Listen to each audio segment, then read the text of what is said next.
is the Sensitive CEO Show, igniting sensitive entrepreneurs to grow your heart-centered business.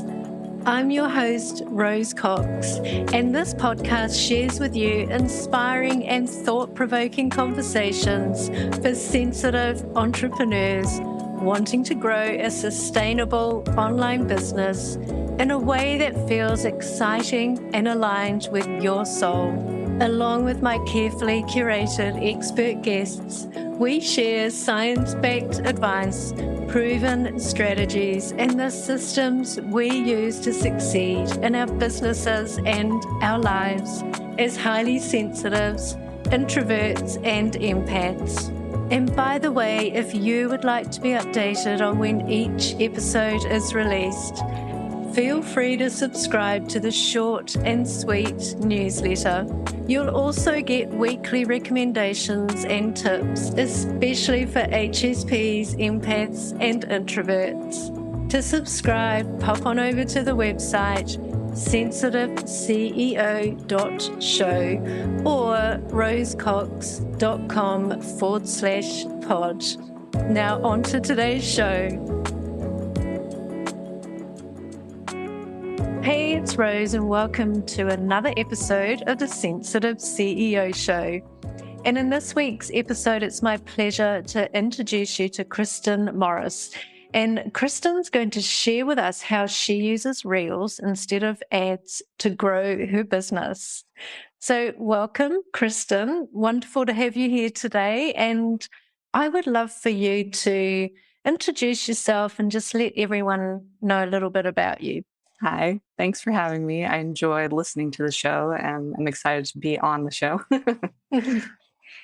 So I kind of started learning design and web design while I was in my full-time job when I just graduated from college, because I had started just kind of like a semi-boring regular office job.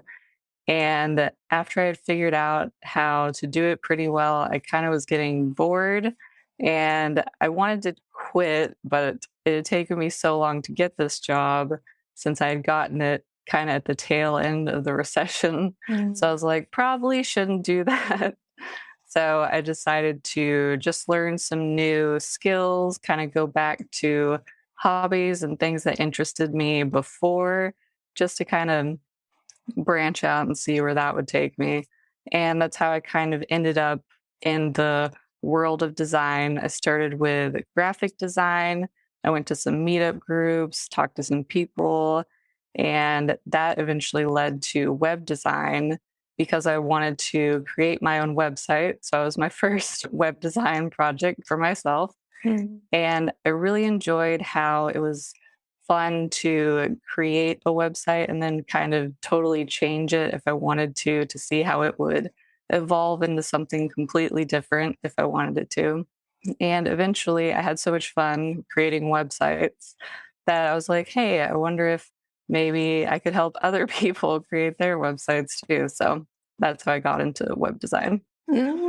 I love that. And I don't know if you read my bio, but I had a web design business or web development business for about 20 years. So I totally understand that, wanting to get into design and the technology. And yeah, I love building. Well, I don't build websites for clients now, but I still build my own and I still really enjoy that hands-on. It's just either you really love it or you don't, I think. But I think I specialize in WordPress and I know you specialize in Squarespace. Is that right?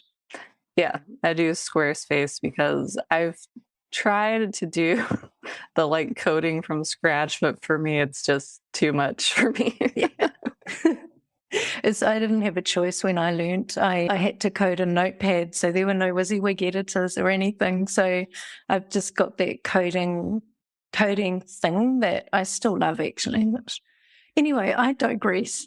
So we're talking about Reels today, and I love that you approached me on this topic because I don't know much about Reels myself. And interestingly enough, before we hit record, I let you know that I was listening to a podcast this morning where they talked about Reels, and I thought that was very good timing. So I know that you use Reels instead of ads for your business, Kristen. Can you share with us why?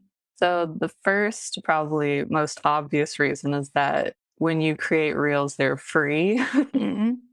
So that was the first thing that I was like, oh, well, if I could create something that's going to get a lot of engagement, get a lot of views, and the Instagram algorithm is going to push it out to more people and it's free, like, why wouldn't I take advantage of that? So it kind of Yeah. seemed like a no brainer for me to at least try it when I was starting out.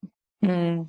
And when you started out, because I know that you're also highly sensitive and you're an introvert, did it come naturally to you to do videos, or was it hard to start off? Oh, it was not natural at all. I'm definitely not the type of person that's like wants to be like on camera in front of a bunch of people, super outgoing, all that kind of stuff. So it was definitely one of those things where I was like, I don't know if I should try this, but I guess I'll try it. And it definitely did not come naturally, but I got a lot more comfortable with it over time because it's like most skills. When you start trying to do it and you just keep learning and doing it, it just gets easier over time. And it's reels are pretty short, so it's not super crazy. Mm. And how did you learn or teach yourself how to actually set reels up, or did that part of it come naturally? Well, for my first one, I actually looked at YouTube videos for it. Now there's a ton of like content creators and accounts on Instagram where you can get these tips, but I started a little over a year ago, so I don't know if they all existed then or I just didn't know about them. But I went to YouTube to learn for the first time because if you're just looking at the Reels tab on Instagram, it can kind of be confusing if you're not sure what like all the little icons are and how to find music or trending audio. It can all just be like overwhelming. So I was like, please just have someone explain like the basics to me and then maybe I can experiment and figure it out from there. Oh, YouTube's such a good resource, isn't it, for all sorts of things? But I love that. That's a really good tip. And have you got other tips for people who are really nervous on video, which you said you were? How did you start? Have you got a tip of how you actually started? I mean, there's not really a secret to it. I just basically started it and I kind of made sure not to give myself like super high expectations to be like, it's going to look really great and really professional right away because of course, it wasn't going to. I mean, it wasn't going to be like super great when I started out. So I would say definitely don't think that it has to look perfect. A lot of really well performing videos and reels kind of don't even look very professional. And that's why people kind of like them and resonate with them because they're like, oh, this is just like a regular person like me. They're just recording in their car, they're recording while they're taking a walk. So for reels, that you don't have to look very professional doing them. It's kind of a good thing. Definitely. Because I guess, as you say, it resonates and people would relate more as well to more natural and not having to be coiffed and have your hair done and put on lots of makeup or have the perfect scenery behind you and all of that. I would love to know how often you post. Do you do it every day? So my posting schedules changed a little bit. When I first started out, I kind of wasn't sure. So I was kind of like all over the place. I would do probably the average would be maybe 2 to 3 a week. Mhm. And then when I was just kind of trying to like ramp it up a little bit. I don't know why. And I was posting like every day, which I don't recommend unless you have like a lot of your reels or videos saved, because then you'll get to the point where you're like, oh gosh, I don't have anything to post. So now I've taken it back down to kind of like 5 or 6 a week. I always give myself one day off just because I don't want to be on Instagram every day. Yeah, I like that. I think having to do it every day would be quite overwhelming for a lot of people. And you mentioned that you have saved videos. So do you batch? batch them? Yeah, it definitely, since it doesn't take me very long to make these videos now, I still have kind of a giant backlog of videos. So just in case I'm having like an off week or I'm like sick or something, I can fall back on those if I need to. But it usually just takes me like maybe 30 minutes a week, record some videos, and I'll be good for at least a week or two. So yeah, I definitely batch record them. That's brilliant. Like 30 minutes a week is really doable, I think, for a lot of people. So that's really good to know. Actually, the podcast I was listening to this morning, this person said at the beginning, it took 3 hours to do one 90-second reel, but she's now got it down to an hour and a half. And I still think that's still a lot. Like to do that every day, I don't think that's a great use of our time personally, but 30 minutes a day. I love that. Did you start off taking a lot longer than that, or? Yeah, when I started, I mean, like anything, because I was basically starting from scratch. Sometimes I would choose, basically you find audios on Instagram and you save those, and then you can either like lip sync to them or like do some kind of action to them. And I would have to do kind of multiple takes to like get what I wanted to get from it. But like with anything else, I practiced and now it's pretty easy to get it done in like one or two takes. So that's why it only takes me about 30 minutes a week. And that's even if I want to record that week. Sometimes I don't. That's good. And I love that you have the bank. I just think that's such a smart move to do so you don't feel that you have to do it every day. Where do you get your inspiration from of what to post? Mm. Well, when I started out, basically, it's really easy to find other people that have used a certain audio if you save an audio. So you can go to that audio page on Instagram and kind of scroll through the videos and kind of get a sense of maybe what other people are doing. If they're doing, I know people make fun of the pointing thing, but that's like a really easy thing to do, to just like point to maybe some text that's popping up, but that can give me ideas. And also looking at TikTok too. I don't know if people know this secret. It's not really a secret, but a lot of audios that start to trend on Instagram usually start trending on TikTok about 2 weeks before that. So sometimes you'll see videos on there and be like, oh, and like start thinking of an idea before it becomes a trending audio on Instagram. That's a great tip. That's really good to know. I think I started a TikTok account a few months ago, but I've never done anything on it. It's just, I got curious about Reels, so I started looking.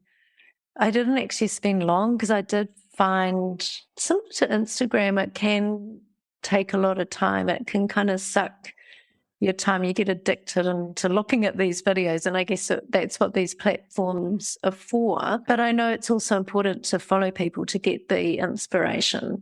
Have you got any tips for how you can curate who you follow, or finding good people that you resonate with? I mean, I wish I could remember some of the accounts now because I follow a few of them. But basically, if you either search for like reels or you'll find usually the people who give tips and tricks about reels will pop up on reels a lot. So if you're just watching reels, you might just find them naturally. And they also will tell you, like, hey, make sure to save this audio because it'll be trending and things like that. So I would basically either just search on Instagram or just watch reels, which is the easy thing to do. Yeah. And do you limit yourself to how much time you spend each day watching reels? I haven't had to, thankfully. It used to kind of be something where I would like be watching them for probably longer than I should have. So I do think I set a limit on my phone because I know you can do that now with certain social media platforms to be like, tell me not to be on here anymore after like 30 minutes or an hour.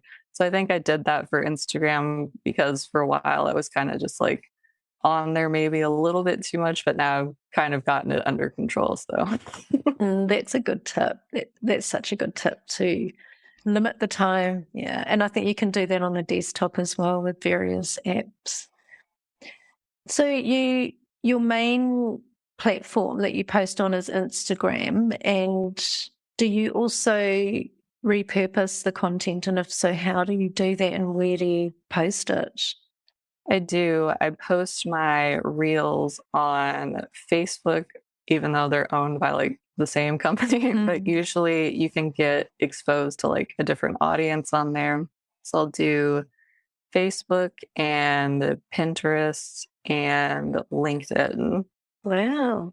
And I know you what can about also do TikTok? YouTube shorts too, but I don't Yeah. usually do that one. Yeah, I was going to ask about YouTube shorts because they're quite a new thing, aren't they? Or fairly new. Mhm. Yeah. And what about TikTok? Do you post there? I do post on TikTok, but I haven't TikTok is kind of funky because they don't like to usually things if I post them on Instagram and then I try to post them on TikTok, they usually don't perform as well. So sometimes it's usually better to just either recreate it or just do something completely different on there because it's so different from Instagram sometimes. That's really good to know. That's a really great tip. Do you create your reels on your phone, or do you have a special app that you create them? I actually just record them in the app. I don't do anything extra. I know some people can use apps if they want to do like super fancy text or transitions or things like that, but I don't do that. So maybe I'll do that later, but for now, just doing it in the app works for me. Yeah, and I love that you keep it simple as well. I think when people try to overcomplicate things, that's when you end up with the perfectionism and it taking a lot more time. So yeah, that's great.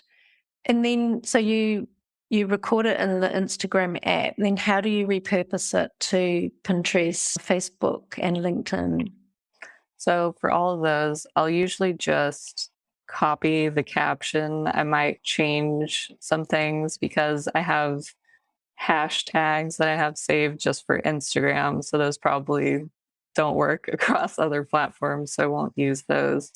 But I usually try to keep the captions pretty similar across all the different platforms and just change it up a little bit for each one. Like for Pinterest, for example, I usually post reels as idea pens, which are a little bit different from normal pens because they kind of act like the reels for Pinterest because Pinterest will push those out to more people.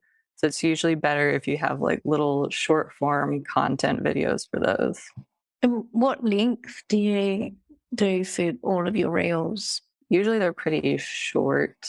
I've done a few that are a little bit longer, but usually the length is probably under 10 seconds or so. They might be a little bit longer, but I don't think I've done a reel that's over like a minute or something like that. Yeah, it's good to know. And since you've been doing them, so you said you've been doing them for a year, what sort of growth have you noticed in your business and why? Why do you think that is? Two questions in one. Right. Love it. So I've gotten, I mean, besides just tracking the data in Instagram to be like, wow, it's showing it to this many people. And that's one of the reasons why I continued to keep going with it because it consistently kept pushing it out to more and more people, especially people who weren't following me because my Instagram account was pretty new. So, and for my website traffic, about a third to a quarter of it is coming from social media. So that's coming from people finding my website and clicking on it. So that's pretty good. And I've had some messages for people wanting to work with me. So Great. So it's definitely worth doing regular weekly, sorry, daily reels for you. Love it. Have you got any more tips that you think would benefit sharing the audience to them, Kristen? Sure. If you're just starting out, I would say don't worry about it being perfect because it probably won't be. Mm. And also a good tip is to look for trending audio. Mm. So that's if there's a little arrow at the bottom of the screen that shows the audio. So if you use that when you're just starting out, that usually helps boost your views a little bit too. Great. Love those tips.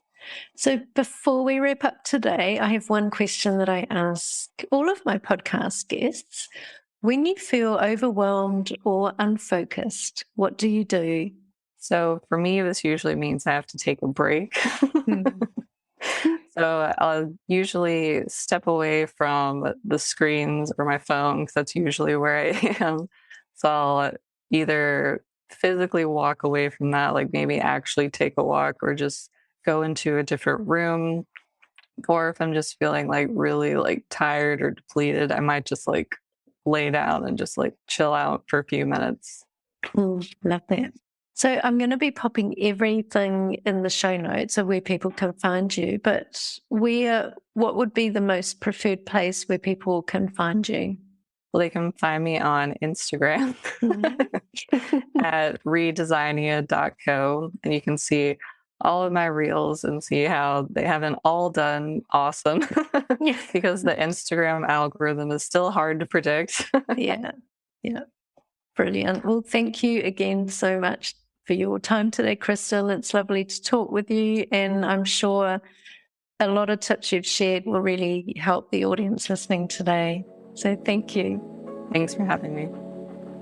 Thank you so much for listening to this episode of the Sensitive CEO Show. If you enjoyed this episode, or if you think it would be useful for someone else, please leave me a review on sensitiveceo.show. Just follow the prompt in the menu. Each month, I'm offering one lucky reviewer a chance to win a 1-hour business and mindset audit with me. This in-depth audit covers the 5 pillars of your online business, and you'll walk away with super clear action steps specifically for you and your business. You'll be re-energized and motivated to step into your greatness. You'll also find all of the show notes for each episode on the website sensitiveceo.show.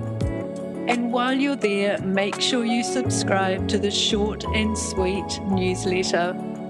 You'll get weekly recommendations and tips, especially for HSPs, empaths, and introverts. And as the name implies, the email is short and sweet. The Sensitive CEO Show, igniting your sensitive superpowers.